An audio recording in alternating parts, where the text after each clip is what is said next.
You lived in Israel in, was it the 50s? 53. 53. And how old were you at the time? How old? Well, I was I guess 25. Yeah. Okay. But I had been an active, what was then called a Zionist youth leader. Now it would be called anti-Zionist youth leader back in the 40s. Okay. And I think that's very interesting because for people, Zionism means a Jewish state in Palestine. So when you say you were, at the time, a Zionist leader, which now would mean an anti-Zionist leader, yeah. I'd like you to sort of dwell on this a bit. Because, back in the 1940s, before the state was established, one part of the Zionist movement, and not a small part of it, was opposed to a Jewish state.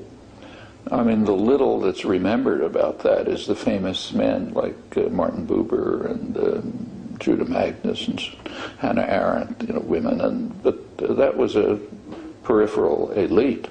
A substantial part of the workers' movement in Israel, then Palestine, was anti-state. Actually, that was the official position of Hashem Eretz Yair, which is like almost half the kibbutz movement. And it was probably 20% or so of the Histadrut, the labor movement. And at least according to the Anglo-American Commission, which did studies at the time, they estimated, if I remember correctly, about a quarter of the population of the Yishuv was opposed to a Jewish state. So being opposed to a Jewish state was part of the Zionist movement. And there was nothing surprising about being a Zionist youth leader who was strongly opposed to a Jewish state and was in favor of Arab-Jewish working-class cooperation to construct a socialist Palestine. Okay, so that's is that the frame of mind? Because you went to Israel-Palestine in the 50s once the state of Israel had been established. So is that the frame of mind you went to Israel with? Once the state of Israel was established, which was actually a day of mourning among me and my friends, I remember it very well. The only rational position to hold was that it should have the rights of any state and the international system, no more, no less. They're all founded on violence and destruction. I mean, take the United States.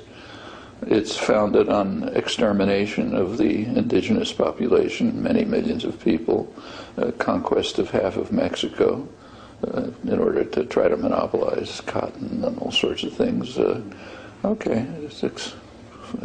Try to find a state that isn't found. I mean, states are violent systems. Almost all state borders are the result of violence and repression.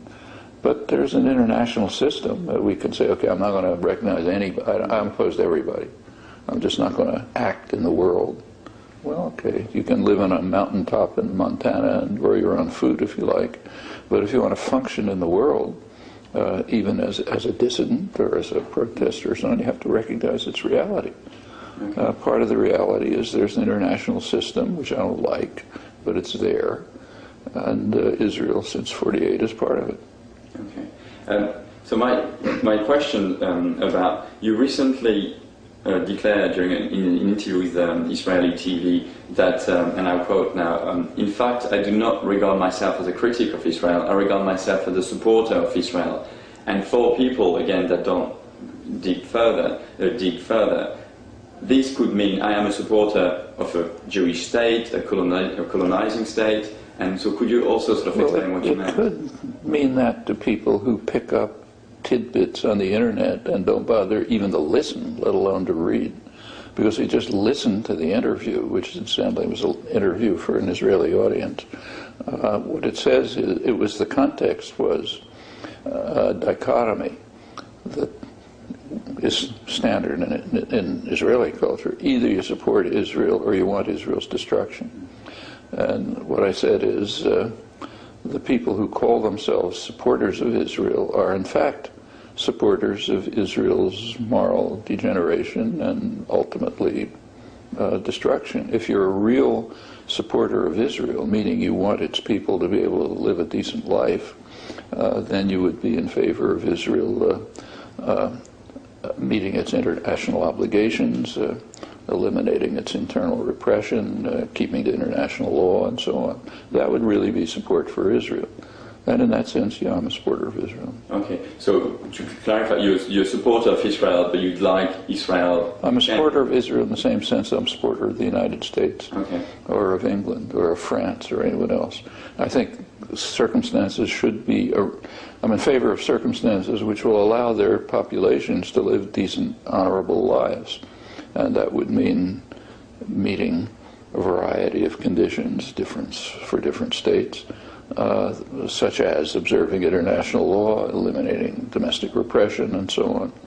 Okay, so obviously when you talk about the citizens of Israel, you also include the Israeli-Palestinians being able to live normal life. That's a crucial part of it. Okay. I mean, if they meet their international obligations, they'll return to their borders.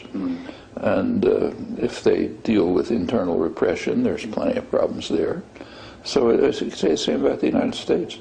The people in the United States, if you're a supporter of the people of the United States, and I don't know what other sense there is to support the United States, you'll want it to withdraw, put an end to aggression, put an end to subversion, virtually eliminate the military budget, deal with the vicious internal repression. I don't have to go into the details of how, say, the African American population is treated, same with it.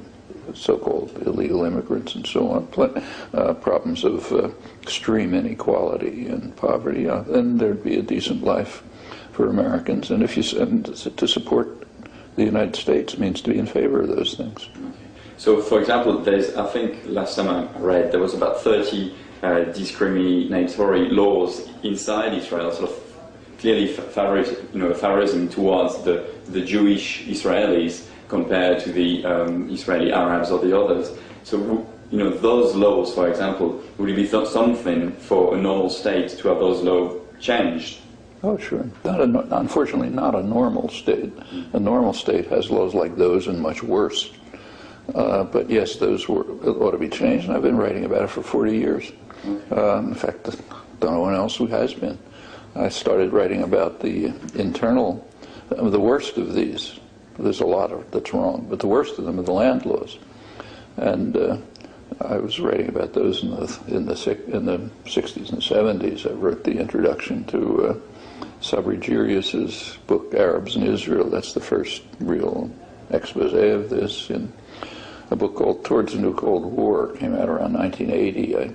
I gave a pretty detailed analysis of the set of administrative and legal practices that effectively banned Palestinian citizens of Israel from about 90% of the land. I think that was the first time that was done.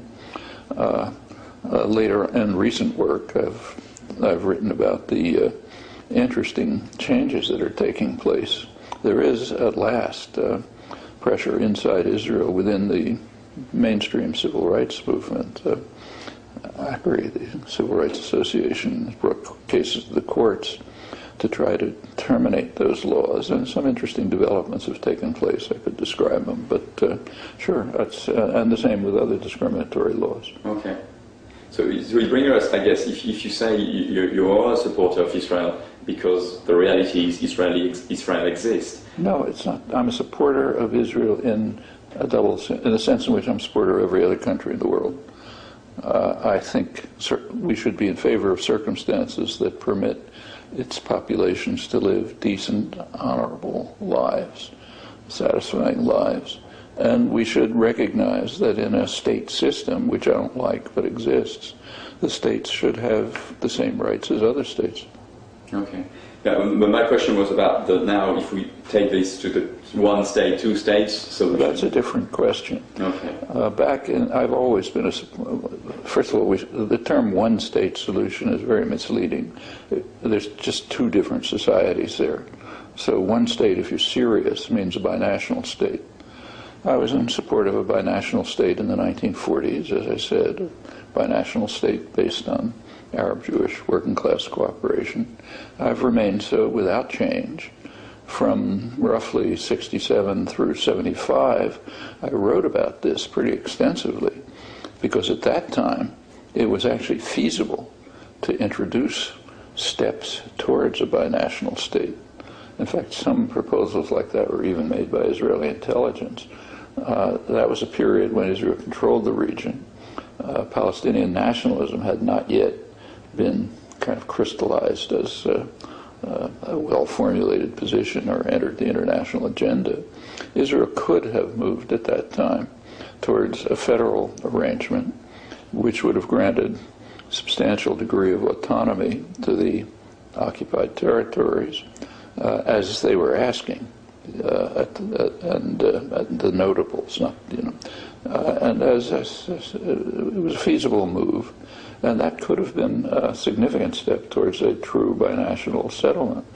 And I wrote about it. It was total anathema. It was bitterly denounced, condemned, hated on all sides. Because it was feasible. That's crucial. It became popular in the late 90s when it's totally unfeasible. And then you can write about it in the New York Times and New York Review of Books, and they all like it. Because it can quickly be interpreted as undermining a two-state settlement, that is, as supporting U.S.-Israeli policy. So therefore it became popular. But when it was feasible, it was anathema. In 1975, the situation changed, roughly then. Palestinian nationalism did become an organized force, to the point where by 1976, the U.S. had to veto Security Council resolution calling for a two-state settlement, and on through the rest of the history, which I won't run through. But from that point on, an immediate call for a binational federation moving on to a binational state was not implementable.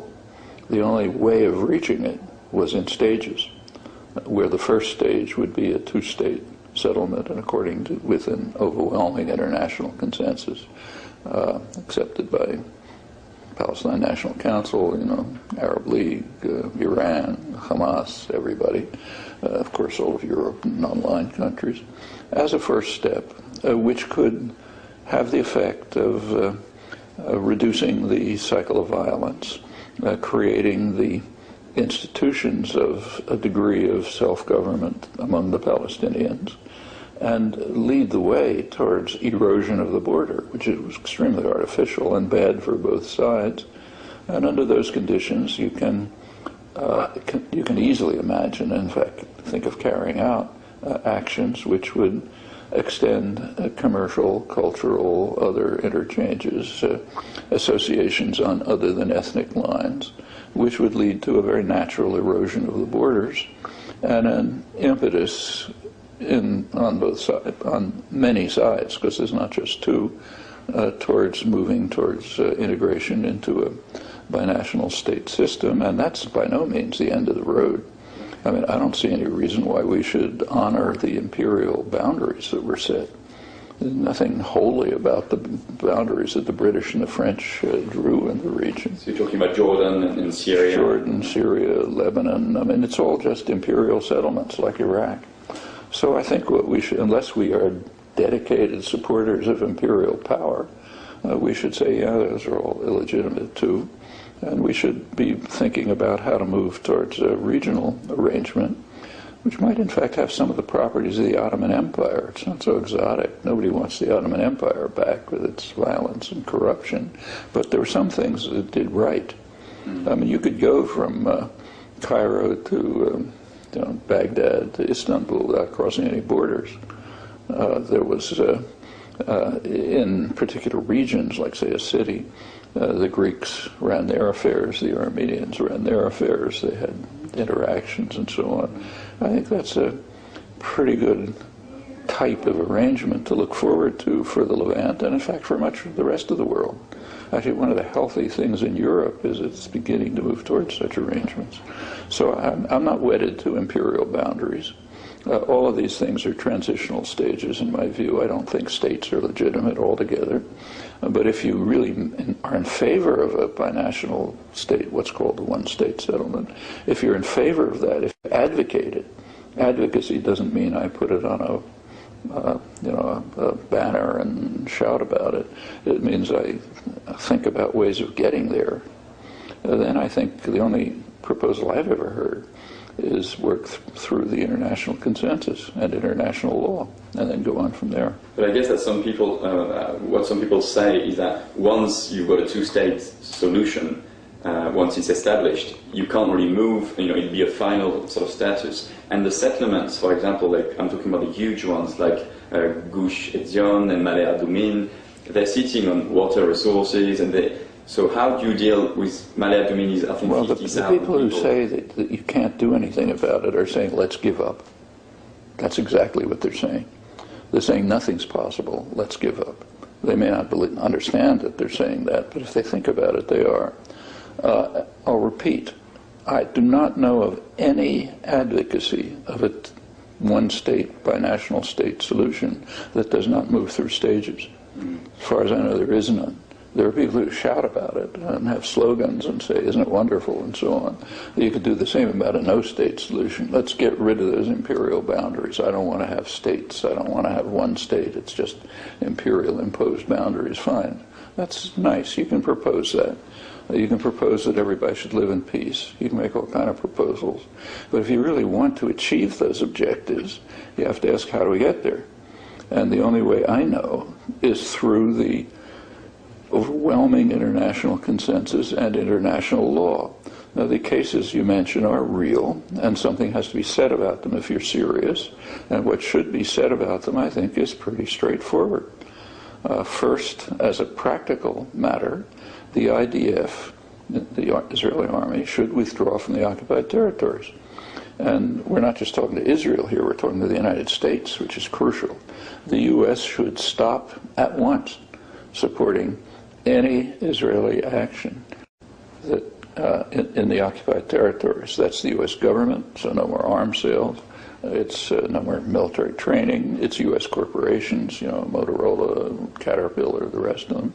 Our primary short-term objective should be to get them to all withdraw from any activity in the occupied territories.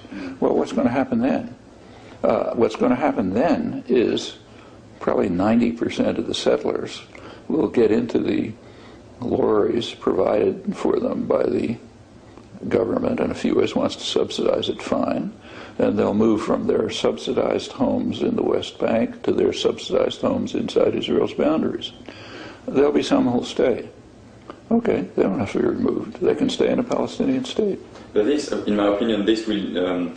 first, I think that's what the IDF and the US is slowly trying to do by actually training the PA force that is now sort of dealing with internal... Totally wrong. They're training what they're trying to do and planning to do, and it's explicit, is to take over most of the occupied territories. The settlements already cover over 42% of them. That's even not counting the Jordan Valley, which they're going to take over. So they take over the Jordan Valley, take over roughly 40% of the West Bank, train a neo-colonial army which will repress the population in the sectors that are left behind. And that's exactly what they're doing and taking pride in. You read people like John Kerry, Obama's sort of point man for the Middle East, a senator from here, liberal senator, head of the Foreign Relations Committee. He says finally Israel has a legitimate negotiating partner because the Palestinian army, the Keith Dayton army, the army run by General Keith Dayton, during the Gaza attack was able to suppress all public opposition to the attack in the West Bank, and that's a great achievement. We now have a neo-colonial army of the kind that we created in the Philippines a century ago, the National Guards in Haiti and the Dominican Republic. It's an old American tradition, and the British did the same before, and the French, and so on. So we create a neo-colonial army to control the population in the regions, the little regions that will allow the Palestinians to administer. And in a further neo-colonial step, which they're finally understanding, will allow islands of prosperity, like Ramallah. So Ramallah can become a tourist center for rich Americans and Swedes and others, where they can go and enjoy the great theater and the bars and nice hotels and so on. That's like any third world country. And meanwhile, the population will be repressed by the army that we're creating for them. That's what they're proposing. And if we don't like that, maybe somebody likes that. Okay, I don't have to talk to them. If they don't like that, then they'll be calling for a two-state settlement, which will withdraw the IDF from the territories. In fact, that'll be the first step. Yeah, but the two-state solution will clearly keep the big settlements. So I guess we don't keep anything. If first of all, a preliminary to a two-state, so there are many preliminaries, but one preliminary is withdrawing the IDF and withdrawing any U.S. support for either the IDF or the corporations that are operating in the settlements or any of the products of the settlements or anything else. Withdraw all that. After that, there'll be no real barrier to the international consensus. So there can be a two-state settlement, and then what happens to the people there is up to them. I think it's very likely that what will happen is exactly what I described. The overwhelming majority of them, who are economic settlers, will go back to Israel. But I mean, Israel is clearly. I mean, if you listen to all the state, like to all the prime minister, Israel is a colonial state, and so how would you? And the settlement enterprise is clearly one of the arm of Israel. So how do you, how do you make sure the settlements? Exactly. They never leave the settlements, in my opinion. If they want to stay there, they can be part of a Palestinian state, but it's not up to you and it's not up to me, and I don't care. I mean, if the people in Ma'ale Adumim want to live in a Palestinian state, it's up to them. My guess is they won't. They're subsidized to stay there. If the subsidy is withdrawn and they have to face the fact that they're not the rulers of the land, the lords of the land, as they're called in Israel, they're going to go back to Palestine, to Israel. But how do you make sure? How do you make sure that? I mean, at the moment, it looks like the settlement enterprise is going to just get bigger and bigger. Because we're paying for it. Okay, but how do you stop paying for it? Stop paying for it. Stop supporting it. Stop subsidizing it. Stop allowing the IDF to remain in the territories, and Israel will then have two choices. One choice is to follow U.S. orders. Another choice is basically suicide. Okay, that's up to them. If they decide to violate U.S. orders, they're alone in the world. They have no protection. And in fact, in the past, if you look, they have always followed U.S. orders for a very good reason. They need it. So the basic problem is here and in Europe, which trails along like cowards after the United States. So the United States and Europe, yeah, that's the problem. If they're willing to take the step of terminating the occupation, compelling the IDF to withdraw, putting an end to any of their support for the occupation activities, Israel has those choices. I think it's overwhelmingly clear that the government will go along with the orders. At that point, there are possibilities. There could be a military coup. Like there could be a military coup in Israel if the army said, I'm not going to follow orders. Okay, in that case, Israel's just a pariah state, which will lose all of its support and will probably disappear. So the other possibility is the army will go along. The settlers will then have a choice, and they can make whatever choice they like. My guess is their choice will be to leave their subsidized homes in the area where they're lords of the land and go back to subsidized homes in Israel. But it looks like there's no political will from the U.S. to actually give Israel orders. So yeah, therefore, if we're serious about a two-state or a one-state or a no-state solution, we'll be trying to change U.S. policy and European policy. And that's, I guess, what, an internal struggle in the U.S. or and Europe. In Europe, okay. Yeah, sure. It's, you can't change U.S. and European policy by talking about Israeli crimes. In fact, that detracts from it. What I think, in a way, is that what you're saying now is what people, like supporters, let's call it for the one-state or binational state solution, are saying that actually it's already one state now because there's and the struggle is internal. See, that's a logical error. People are saying that on all sides. That's just a plain logical error. The way the issue is formulated now by a lot of the solidarity movement, by Israel, by international observers, is that there are two options. Either you accept the international consensus in the which would have to be in the manner I described, first getting rid of the IDF and so on. So either you do that or else it's one state and you have a civil rights anti-apartheid struggle. Those aren't the two options. There's a third option, namely what Israel and the United States are in fact doing. That's the third option. What they're in fact doing is what I just described. Taking over, by now it's over 42% of the territories, making sure they control the Jordan Valley, imprisoning the rest, setting up a standard neo-colonial pattern and whatever segments are left to the Palestinians. No civil rights struggle, no demographic problem, as it's called for Israel, no Arabs in a Jewish state. If you don't look at the realistic option, of course you're not going to make a sensible proposal. And I guess, again, some people actually, if you look at the facts on the ground, again, the two-state solution looks very difficult, and people that have lived there and sort of were pro two-state solution are now saying, how do you work out the huge bypass road? How do you work out the settlements? How do you work out the water resources? Exactly the way I just described. I mean, I don't know how many times I have to repeat it. I have it in print 1,000 times. You do it. The first step is to stop supporting the IDF present in the occupied territories. If people can't agree with that, I really have nothing to talk to them about. I mean, if supporters of one-state settlement say, yeah, I want to keep the IDF there, okay, we're not talking anymore. So the first step ought to be to end all actions that are helping the IDF stay in the occupied territories. And there are many such actions, right here and in Europe. So put an end to them. Put an end to support for the corporate system that is participating in the occupation. Put an end to any support for the settlements, like buying their products or anything like that. Put an end to all of that. At that point, things will go the way I described. Israel will have, to repeat, Israel will have the choice of accepting the orders of the United States and its European subsidiary, or defying them. It's never defied them in the past, for good reasons, because if it does defy them, it's lost. If it does decide to defy them, to adhere to them, then comes the question as to whether there'll be a military coup.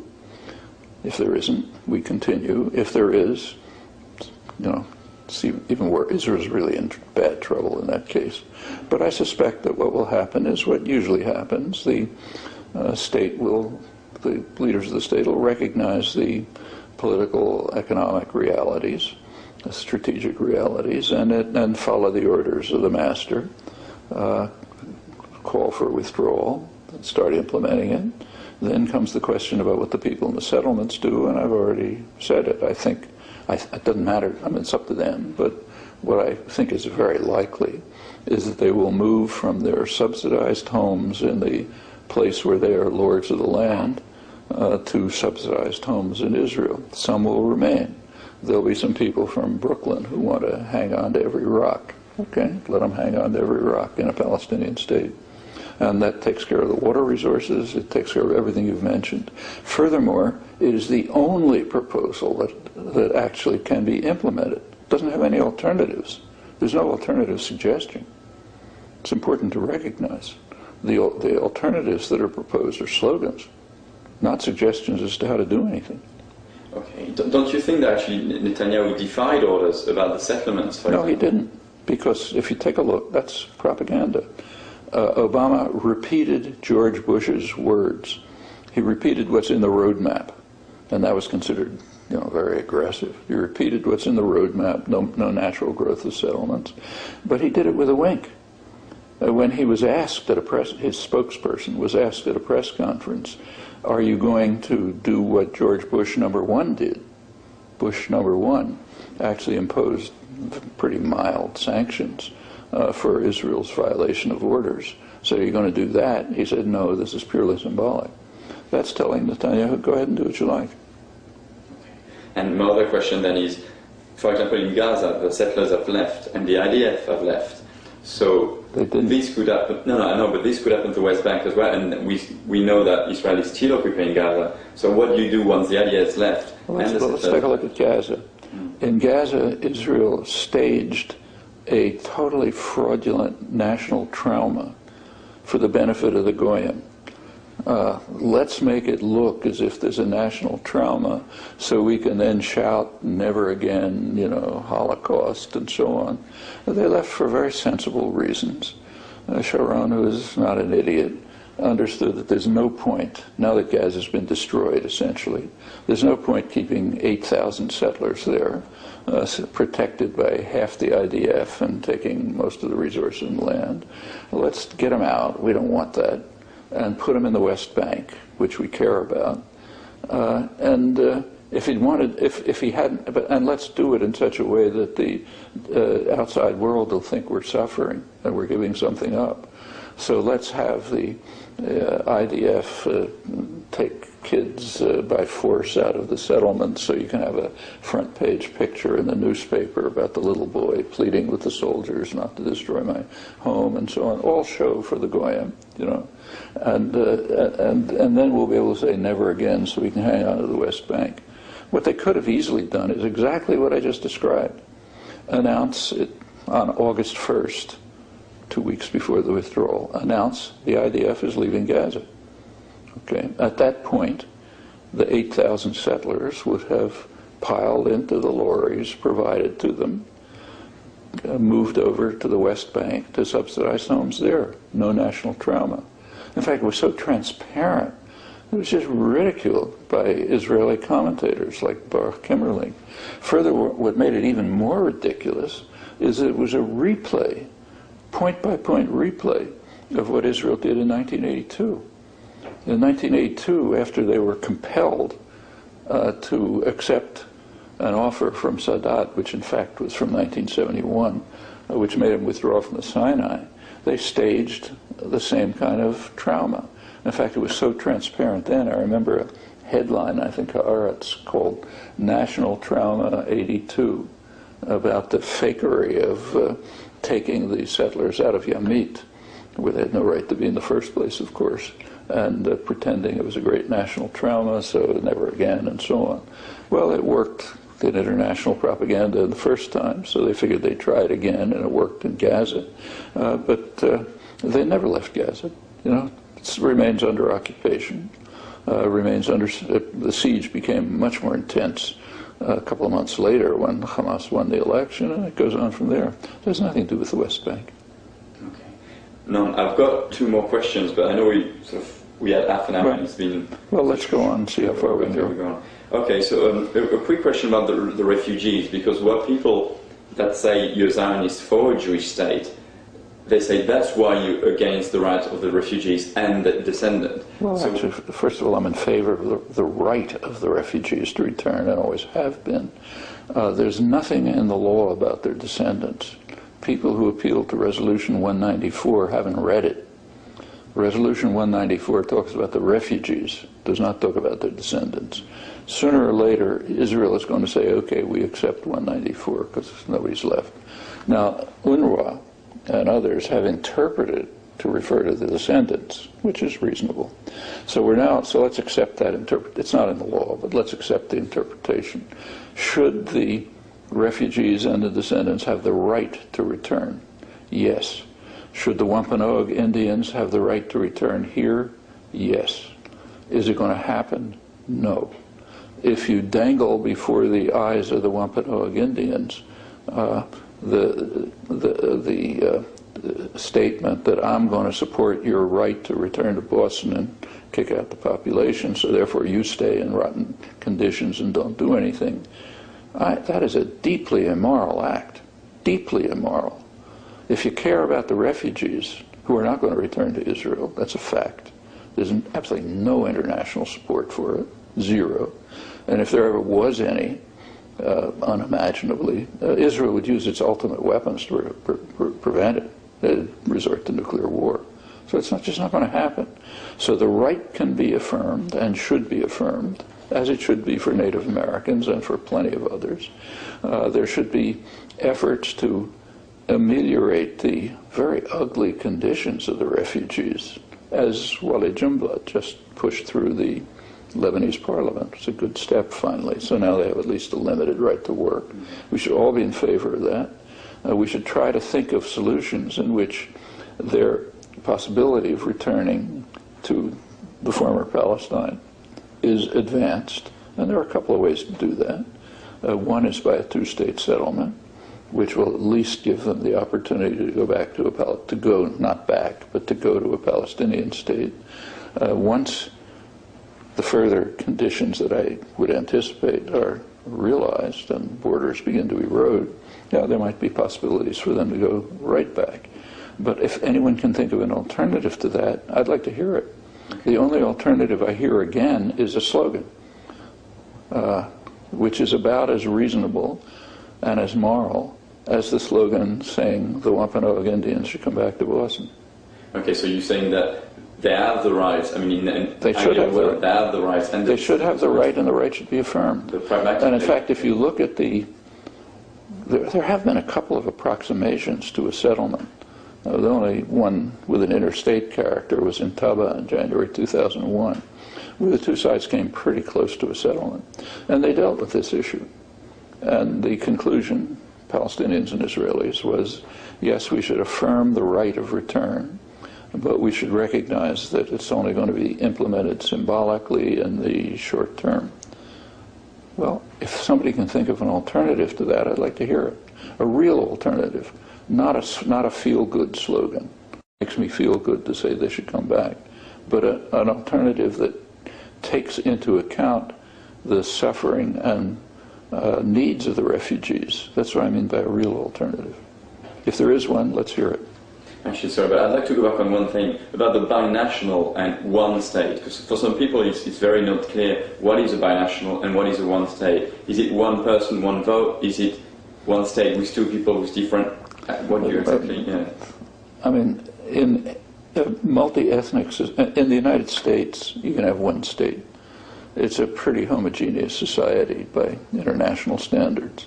It's homogeneous because the indigenous population was eliminated. And then it was settled by, English colonists, Scotch-Irish, other Europeans. So it's, by international standards, pretty homogeneous. You go from here to Los Angeles, it looks the same. Same McDonald's, the same language, pretty much same culture. You can't do that in Europe. You go a couple of miles in Europe, you're in a different place. Okay, and in fact, internally to Europe, the state system, like everywhere else, has been imposed by violence, extreme violence. I mean, the various, Europe had a complex structure. They're being forced into a state system by violence. In fact, it's pretty recent. Just in the last generation or two, dozens of languages and cultures are being wiped out in Europe just by television and national education systems and so on. So you can force people into by force and violence, you can force them into the rigid framework of a single state. And you can do it in an extreme way, as was done here by just wiping them all out and then bringing in settlers. But most societies are much more complex. And a decent arrangement for them would be to pay attention to multi-ethnic variety. That has to be done in different ways in different parts of the world. And it's beginning to take place in Europe. So in Spain, for example, for long, under Franco, the dictatorship, Catalan was banned, you couldn't have a Catalan flag, couldn't talk it in the streets and so on. As soon as it became more or less democratic, it began to move towards a degree of Catalan autonomy, degree of Basque autonomy, degree of probably the same is likely to happen in Asturias and elsewhere. In Britain, there have been similar developments. So Wales and Scotland have a degree of autonomy. Welsh has been revived, the Scottish Parliament, and so on. And I think things like that make sense in real societies. Now take, say, Israel-Palestine. It's just beyond any question that there are two quite distinct societies, cultures, languages, and so on. So any settlement other than pure violence is going to be binational. Okay? If you want to reenact the history of Europe, which was the most savage place in the world for hundreds of years because of efforts to try to impose this arbitrary state system. If you want that, fine, you can talk about one state. If you're hoping for some settlement that at least takes into account the elementary rights of people, it's going to be a binational state. It could erode further, because there's plenty of other, people are not identified purely by their ethnic nature. They got all kind of other associations. That's why the binationalism in which I was involved in the 1940s was socialist binationalism, appealing to common interests among Jewish and Arab workers. You could argue that was an illusion. I don't really think so, but that was the basis for it. So let's talk about class interests and other interests which divide people in other ways, cultural interests, artistic interests, whatever.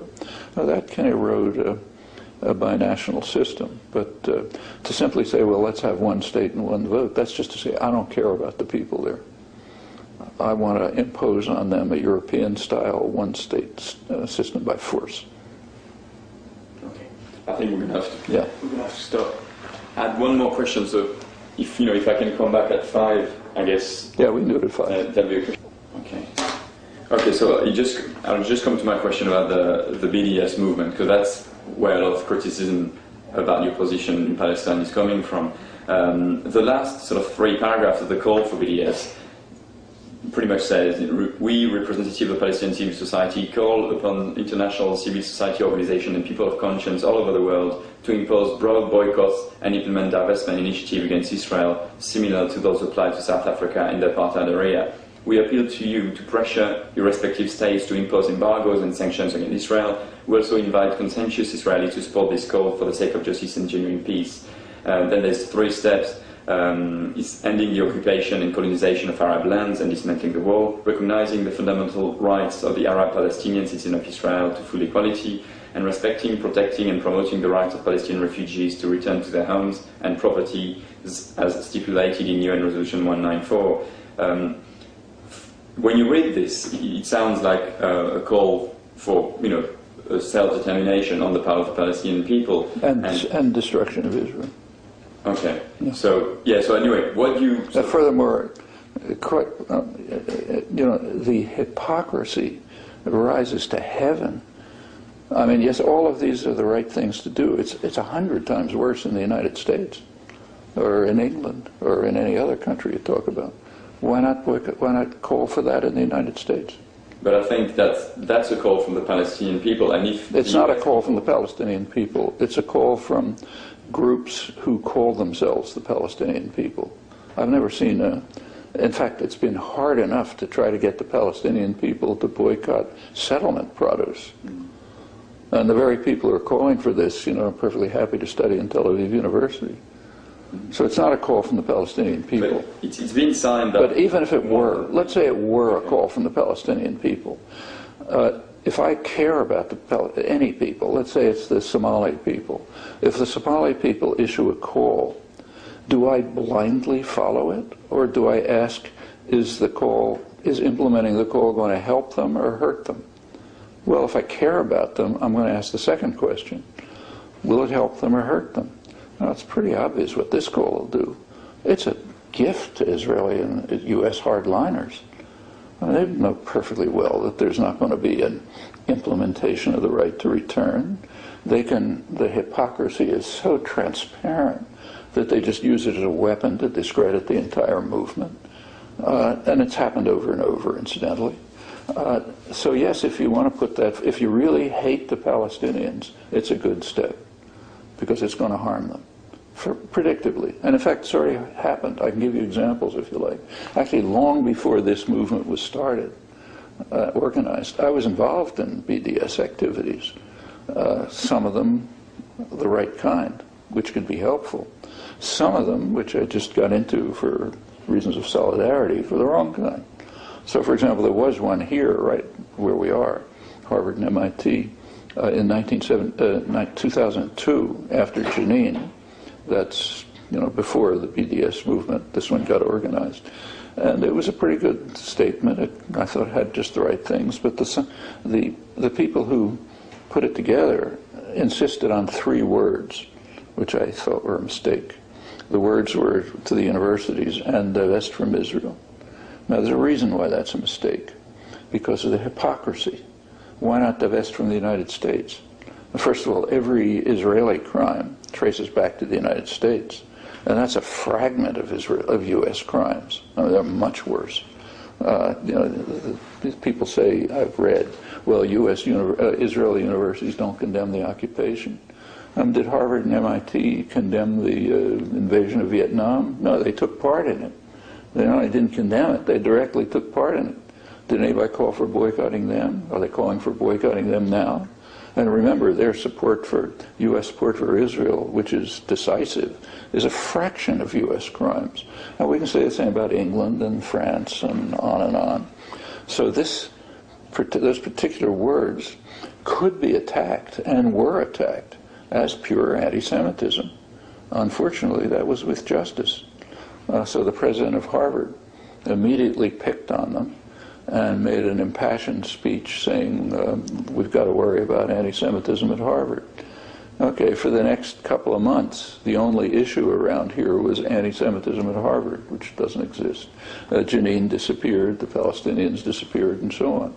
So if you really want to harm the Palestinians, that was a good proposal. But I think that for having been in Israel-Palestine many times throughout the last few years, I've spoken to people that are not, representatives of Palestinian civil society, they're just Palestinians living in Bilain, Nivain, and they told me, we know it might hurt us. For example, Israeli... We know what? We know it might hurt us. Israeli products are better quality, for example. No, that's not what we're talking about. That's not what we're talking about.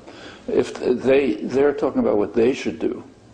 Now, if they want to take Israeli products, okay, that's their choice. I'm not saying they should or they shouldn't. It is a fact, however, that the Palestinians have not been able to implement a boycott, even on the settlements, let alone on Israeli products. But that's their problem. We're talking about an entirely different question. What should we do? Should we take steps which we have every reason to believe are going to harm the Palestinians? I don't think so. But if people feel like doing that, okay, just join AIPAC and do it straight out. On the other hand, there are very good BDS proposals, very effective ones. I've been in favor of them and, in fact, involved in them for years, even before this alleged movement began. They're ones that make sense. They target the occupation. First, to be a decent tactic, these are tactics, not principles. A tactic has to meet at least 2 conditions. One, it has to be helpful to the victims, not harmful to them. And 2, it has to be educational. That is, it's directed at somebody. It's symbolic, of course, like other nonviolent actions. It's directed at somebody. It's directed at an audience. It has to help educate them, not miseducate them, so that then they'll be able to go on and take further actions. That's the whole point of civil disobedience. Okay, now, there are many proposals that have exactly that effect.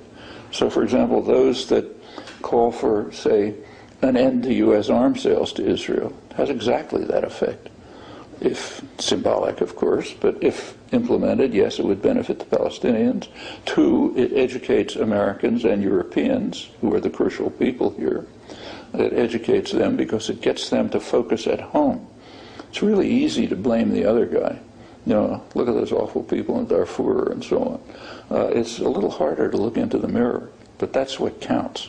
Look into the mirror, find out what we're doing, what we're responsible for, what we can change, always crucial, and particularly crucial here, because what we're doing has a decisive influence on policy. So you want to educate people here to look at home, do the hard thing, and pay attention to what's going on here and try to change it. That's what we can do. Well, if you focus on arms sales, on corporations operating in the occupied territories, on purchase of goods from the occupied territories, and so on, it meets those 2 criteria. On the other hand, if you say, let's boycott Tel Aviv University, or let's insist on boycotting Israel until they end internal repression, anybody with a brain is just going to laugh. I mean, there's no internal repression in the United States. Do we boycott Harvard, which is a much worse probably? So they're just going to laugh, and it's going to be a weapon in the hands of hardliners. But I agree. But I think it's a pragmatic decision, and it's a lot easier to hurt a small country like Israel through a boycott than to hurt this huge imperial country like the U.S. Oh no, it's not. It's quite the opposite. It's immediately understood to be just saying, let's go after something that's easy, not after something that's principled. So therefore, it's just hypocrisy, and therefore we reject it, which is exactly what happened, as in the case that I mentioned. Because the boycott. And incidentally, if you want to talk about South Africa, let's be serious about it. South Africa, the real boycott movement took off in around 1980. And by the time it took off, that was after decades of educational and organizational work, which had led to a situation in which there was virtually no support for apartheid. I mean, American corporations were beginning to pull out for their own reasons. Congress was beginning to pass sanctions and so on. There's nothing like that going on in this case because the work hasn't been done. So if you want the South African analogy, do the work. Okay, then when you get overwhelming opposition to the Israeli occupation and U.S. support for it, fine, then you can do these things. In fact, there's more to the South African analogy, if people would pay attention to the history.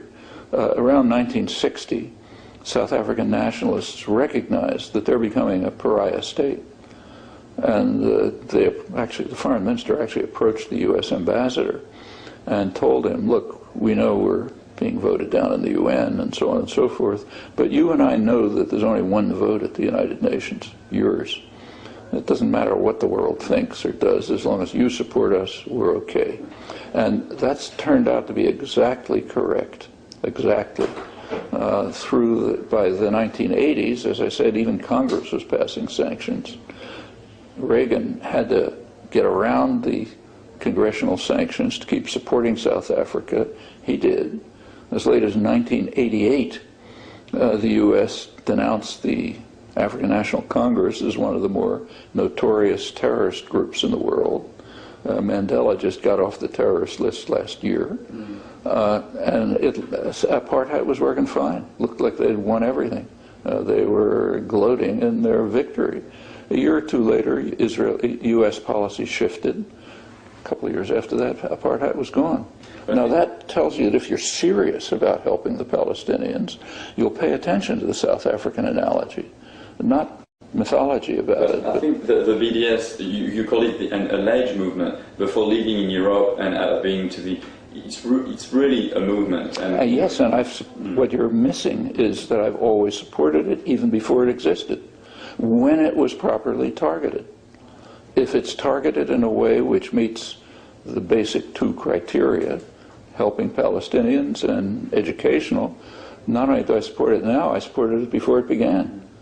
If it's, on the other hand, designed to harm Palestinians and to miseducate people, then I'm not in favor of it. But how could he, because you're saying that it's not coming from the Palestinian, but more and more organizations have signed this call for boycott. I think it's 170 now inside Palestine. There's also a boycott from within, in Israel, from Israel.